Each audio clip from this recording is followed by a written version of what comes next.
बच्चों, स्वागत है आप सभी का। आज है क्लास 9 साइंस के त्रैमासिक परीक्षा के लिए 50 बहुत ही इंपॉर्टेंट बीबीआई ऑब्जेक्टिव क्वेश्चन करने वाले हैं। अगर एग्जाम में आप अच्छे स्कोर करना चाहते हो तो वीडियो को बच्चों पूरा देखिएगा।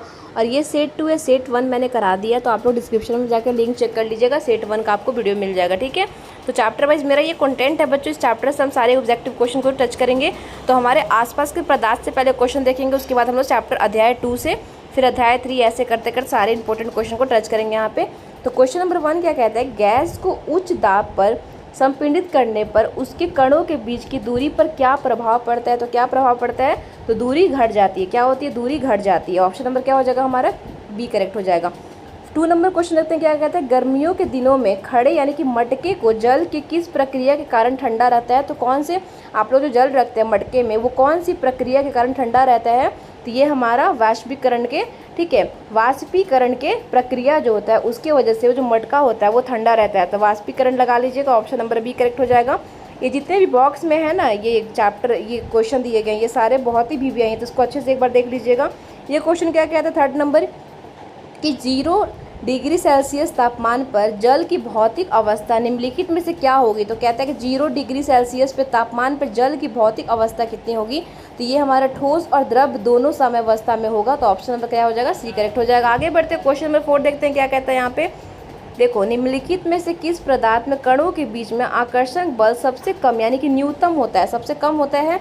तो ऑक्सीजन का, ठीक है, ऑक्सीजन का सबसे कम होता है। ऑप्शन नंबर हमारा सी करेक्ट हो जाएगा।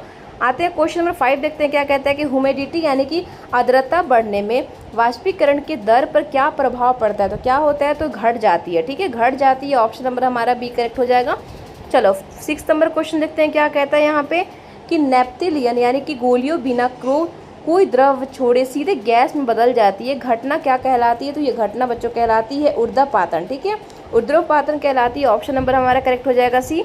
क्वेश्चन नंबर यहाँ पे 7 देखते हैं क्या कह रहा है, कि दाब बढ़ाने और तापमान घटाने पर किसी गैस की अवस्था में परिवर्तन संभव है। तो क्या है बच्चों, तो यहाँ पे हो जाएगा वो द्रव में बदल सकती है, वो द्रव में बदल सकती है। ऑप्शन नंबर हमारा करेक्ट हो जाएगा ए।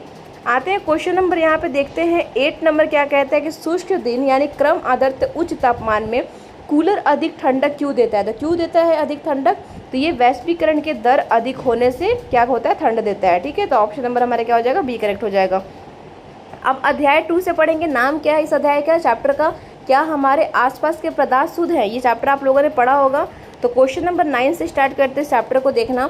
टीचन आयोडीन यानी कि जो टिंचर ऑफ ऑडियन होता है वो विलियन सैल्यूट को विलायक यानी सॉल्वेंट क्रमश क्या है। तो क्या है, तो ध्यान रखना ये आयोडीन विलीय और अल्कोहल विलियन विलायक हो जाएगा, ठीक है। ऑप्शन नंबर हमारा क्या हो जाएगा, बी करेक्ट हो जाएगा। क्वेश्चन नंबर देखते हैं 10 क्या कहता है, स्याही यानी कि जो इंक होता है कि घटक के रंगों को अलग करने के लिए किस तकनीक का प्रयोग किया जाता है। जो इंक होता है पेन में, स्याही उसको बोलते हैं हिंदी में, उसको घटक को कम करने के लिए कौन सा तकनीक को यूज होता है। तो ध्यान रखना ये क्रोमोटोग्राफी इसका नाम है। ऑप्शन नंबर हमारा क्या हो जाएगा, बी करेक्ट हो जाएगा। आगे बढ़ते क्वेश्चन नंबर देखते हैं 11 नंबर, जो कि बहुत ही ज़्यादा वीवीआई है क्योंकि ये बॉक्स में क्वेश्चन बनाया है। मैंने पहले बताया बॉक्स वाला क्वेश्चन सारे बहुत ही इंपॉर्टेंट है। क्या कहता है कि निम्नलिखित में कौन सा एक रासायनिक परिवर्तन यानी केमिकल चेंज का उदाहरण है। तो बच्चों कौन सा है, तो ध्यान रखना ये हमारा हो जाएगा लकड़ी का जलना एक केमिकल चेंजेस का उदाहरण है, ठीक है। रासायनिक परिवर्तन लकड़ी का जलना, ऑप्शन नंबर हमारा क्या हो जाएगा, बी करेक्ट हो जाएगा। चलिए आगे बढ़ते हैं 12 नंबर क्वेश्चन देखते हैं, कि एक ऐसा मिश्रण जिसके कणों का नग्न आंखों से नहीं देखा जा सकता और जो स्थिर जोड़ने पर नीचे बैठते हैं वो क्या कहलाते हैं। तो वो कहलाते हैं कोलाइड, ठीक है, कोलोइड इसको बोलते हैं। ऑप्शन नंबर क्या हो जाएगा, बी करेक्ट हो जाएगा। आते हैं देखते हैं 13 नंबर क्वेश्चन क्या कहता है, कि कॉपर सल्फेट का अशुद्ध नमूने से शुद्ध कॉपर सल्फेट प्राप्त करने के लिए सबसे उत्तम विधि कौन सी है। तो सबसे उत्तम विधि होती है क्रिस्टलीकरण, ठीक है, क्रिस्टलीकरण। ऑप्शन नंबर हमारा सी करेक्ट हो जाएगा। 40 देखो क्या कहता है, कोहरा यानी कि फोग जो होता है, ठंडे के दिन में फोग जो गिरता है वो किस प्रकार का कोलाइड तंत्र का उदाहरण होता है। तो वो बच्चों गैस में द्रव होता है, ठीक है, गैस में द्रव यानी कि एरोलर सोल्स को बोलते हैं। तो ऑप्शन नंबर हमारा क्या हो जाएगा, ए करेक्ट हो जाएगा। 50 नंबर क्वेश्चन देखते हैं क्या कहता है यहाँ पे, निम्नलिखित में कौन सा उपधातु यानी कि मेटालॉइड किस श्रेणी में आता है।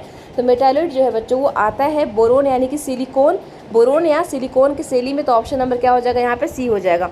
चलिए आते हैं 60 नंबर क्वेश्चन देखते हैं क्या कहता है, कि दो गुणनशील द्रव्य जिनके क्रवनातक यानी कि 25 के अधिक अंतर हो उन्हें अलग करने की विधि है। तो क्या है उनके अलग करने की विधि? साधारण आसन, ठीक है, सिंपल डिलाइजेशन हो जाएगा। ऑप्शन नंबर हमारा बी करेक्ट हो जाएगा। चलिए क्वेश्चन नंबर देखते हैं अब हम लोग 17 नंबर से स्टार्ट करेंगे 17 से, जो कि अध्याय 3 है परमाणु एवं अणु, ठीक है। 17 नंबर क्या कहता है कि डाल्टन परमाणु सिद्धांत के अनुसार कौन सा कथन सत्य है? बच्चे पूछ रहा है, तो सत्य है पूछ रहा है। तो देखो परमाणु विभाजन होता है, गलत हो जाएगा। परमाणु अविभाजन और अविनाशी होता है, ये बिल्कुल करेक्ट है। तो ऑप्शन नंबर हमारा क्या हो जाएगा? बी करेक्ट हो जाएगा बच्चों। चलिए आते हैं क्वेश्चन नंबर 18 देखते हैं 18 नंबर पे। कार्बन डाइऑक्साइड यानी कि CO2 में कार्बन और ऑक्सीजन के द्रव्यमान की निश्चित अनुपात क्या होती है? तो बच्चों अनुपात पूछ रहा है, तो हमारा 3:8 हो जाएगा, ठीक है, 3:8 हो जाएगा। ऑप्शन नंबर करेक्ट कर लीजिएगा ए। चलिए क्वेश्चन नंबर 19 देखते हैं क्या कहता है बच्चों की सल्फर आयन यानी कि SO4 माइनस यहाँ पे पर उपस्थित आवेश संयोजकता कितनी होती है? तो बच्चों कितनी होती है पूछ रहे हैं, तो ध्यान रखना इंपॉर्टेंट क्वेश्चन है, -2 होती है, ठीक है। ऑप्शन नंबर करेक्ट हो जाएगा बी हमारा। चलो 20 नंबर क्वेश्चन देखो क्या कहता है कि मैग्नीशियम क्लोराइड का सही रासायनिक सूत्र क्या है, केमिकल फार्मूला क्या है बच्चों? तो MgCl2 हो जाएगा। ऑप्शन नंबर क्या हो जाएगा? सी करेक्ट हो जाएगा। 21 देखो किसी तत्व का संयोजकता यानी वैलेंसी का तात्पर्य क्या होता है? तो बच्चों क्या होता है? तो तत्व को संयोजक क्षमता। ऑप्शन नंबर कर लीजिएगा बी। चलो 22 नंबर क्वेश्चन देखते हैं बच्चों। सल्फर अणु के परमाणुकता यानी कि ऑटोमेटिसिटी कितनी होती है? तो बच्चों कितनी होती है? तो बहु परमाणु 8, ठीक है। ऑप्शन नंबर हमारा सी करेक्ट हो जाएगा। 23 देखो 36 ग्राम जल यानी कि H2O में मोलों की कुल संख्या कितनी होगी? तो बच्चों कितनी होगी? तो कितनी मोल होगी? 2 मोल होती है। ऑप्शन नंबर करेक्ट हो जाएगा यहाँ पे बी। चलो क्वेश्चन नंबर देखते हैं 24 बच्चों की परमाणु शब्द का प्रयोग सर्वप्रथम किस भारतीय रासायनिक सूक्ष्म अभिभाषीय कणों के लिए किया जाता है? तो बच्चों किसके लिए? तो ध्यान रखना ये हमारा हो जाएगा महर्षि कर्णाद के लिए, ठीक है। ऑप्शन नंबर करेक्ट कर लीजिएगा ए। आगे बढ़ते हैं 25 नंबर क्वेश्चन देखते हैं क्या कहता है कि एल्युमिनियम ऑक्साइड का रासायनिक सूत्र क्या होता है बच्चों? तो ध्यान रखना ये होता है हमारा A2O3, ठीक है। ऑप्शन नंबर बी करेक्ट कर लीजिएगा। चलिए आते हैं अध्याय 4 में, जो कि परमाणु संरचना से क्वेश्चन देगा यहाँ पे 26 क्या कहता है बच्चों कि थॉमसन के परमाणु मॉडल को आमतौर पर किस नाम से जाना जाता है? तो किस नाम से जानते हैं बच्चों?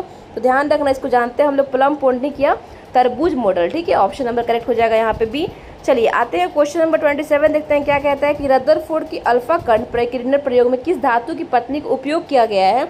तो किसको किया गया है? तो बच्चों यहाँ पे सोना हो जाएगा, यानी किसका? तो गोल्ड हो जाएगा। ऑप्शन नंबर सी करेक्ट कर लेना। आते हैं क्वेश्चन नंबर 28 में, जो कि बहुत ही VVI है। क्या कहता है कि परमाणु की द्रव्यमान संख्या मास नंबर निम्नलिखित में से किसके योग के बराबर होती है? तो बच्चों प्रोटॉन और न्यूट्रॉन के योग के बराबर होती है। तो ऑप्शन नंबर हमारा क्या हो जाएगा? प्रोटॉन और न्यूट्रॉन। ऑप्शन नंबर बी कर लीजिएगा। 29 नंबर देखो हाइड्रोजन के 3 समस्थानिकों में किनके न्यूट्रॉन नहीं पाया जाता? तो किसमें नहीं पाया जाता है पूछ रहा है? तो बच्चों प्रोटियम में हो जाएगा। ऑप्शन नंबर करेक्ट कर लीजिएगा ए। क्वेश्चन नंबर 30 देखो क्या कहता है कि समभारिक यानी सोबर्स तत्वों के संदर्भ में कौन सा कथन सही है? बच्चे पूछ रहा है। तो हमारा द्रव्यमान की संख्या समान और लेकिन परमाणु की संख्या भिन्न होती है। ऑप्शन नंबर हमारा क्या हो जाएगा? बी करेक्ट हो जाएगा। चलो 31 नंबर क्वेश्चन देखते हैं क्या कहता है बच्चों कि क्लोरीन का औसत परमाणु द्रव्यमान 35.5 U होता है। तो बच्चों क्यों होता है पूछ रहा है? क्योंकि यह इसके 2 समस्थानिक यानी कि 35 और 37 का प्राकृतिक अनुपात आधारित औसत है, ठीक है। ऑप्शन नंबर हमारा क्या हो जाएगा? ए करेक्ट हो जाएगा। चलिए क्वेश्चन नंबर देखते हैं 32 नंबर क्वेश्चन पे आ गए हम लोग। हीलियम परमाणु की बाहरी कक्ष में अधिकतम कितनी इलेक्ट्रॉन रह सकते हैं? यह स्थिर होता है, तो कितना होता है? तो बच्चों तो ये हमारा होता है 2, ठीक है, 2 होता है। ऑप्शन नंबर करेक्ट कर लीजिएगा बी।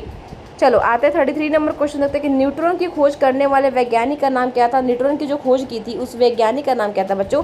उनका नाम था जे चैडविक, ठीक है, जे चैडविक इनका नाम था। ऑप्शन नंबर करेक्ट कर लीजिएगा सी। चलो अध्याय 5 में आ गए हम लोग, जो कि जैविक और मौलिक इकाई से क्वेश्चन देखेंगे 34 से।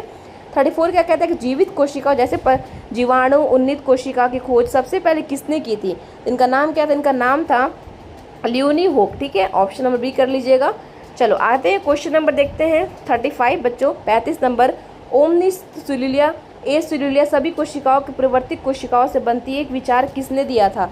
ये 35 में हो जाएगा हमारा रूडोल्फ विर्चो इनका नाम था, इन्होंने दिया था। ऑप्शन नंबर करेक्ट हो जाएगा यहाँ पे सी।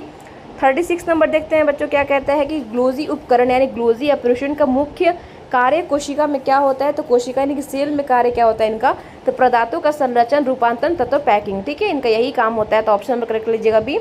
37 देखो पादप कोशिकाओं में उपस्थित उस लवक का नाम बताइए जो प्रकाश संश्लेषण के लिए उत्तरदायी होता है। तो उसका नाम है क्लोरोप्लास्ट यानी हरित लवक। ऑप्शन नंबर करेक्ट हो जाएगा सी। चलो 38 नंबर देखते हैं बच्चों, क्या कहता है यहाँ पे। देखो, अद्रव्य जालिका ईयर के उस प्रकार का नाम बताइए जो वसा अथवा लिपिड अणुओं के निर्माण में सहायता करती है। तो उसका नाम क्या है बच्चों, तो उसका नाम है चिकनी अद्रव्य जालिका, यानी कि SER इसको बोलते हैं। ऑप्शन में करेक्ट कर लीजिएगा बी। 39 देखो बच्चों, क्या कहते हैं कि पराशरण किस क्रिया के उदाहरण जल की अणु की दिशा में गति करते हैं।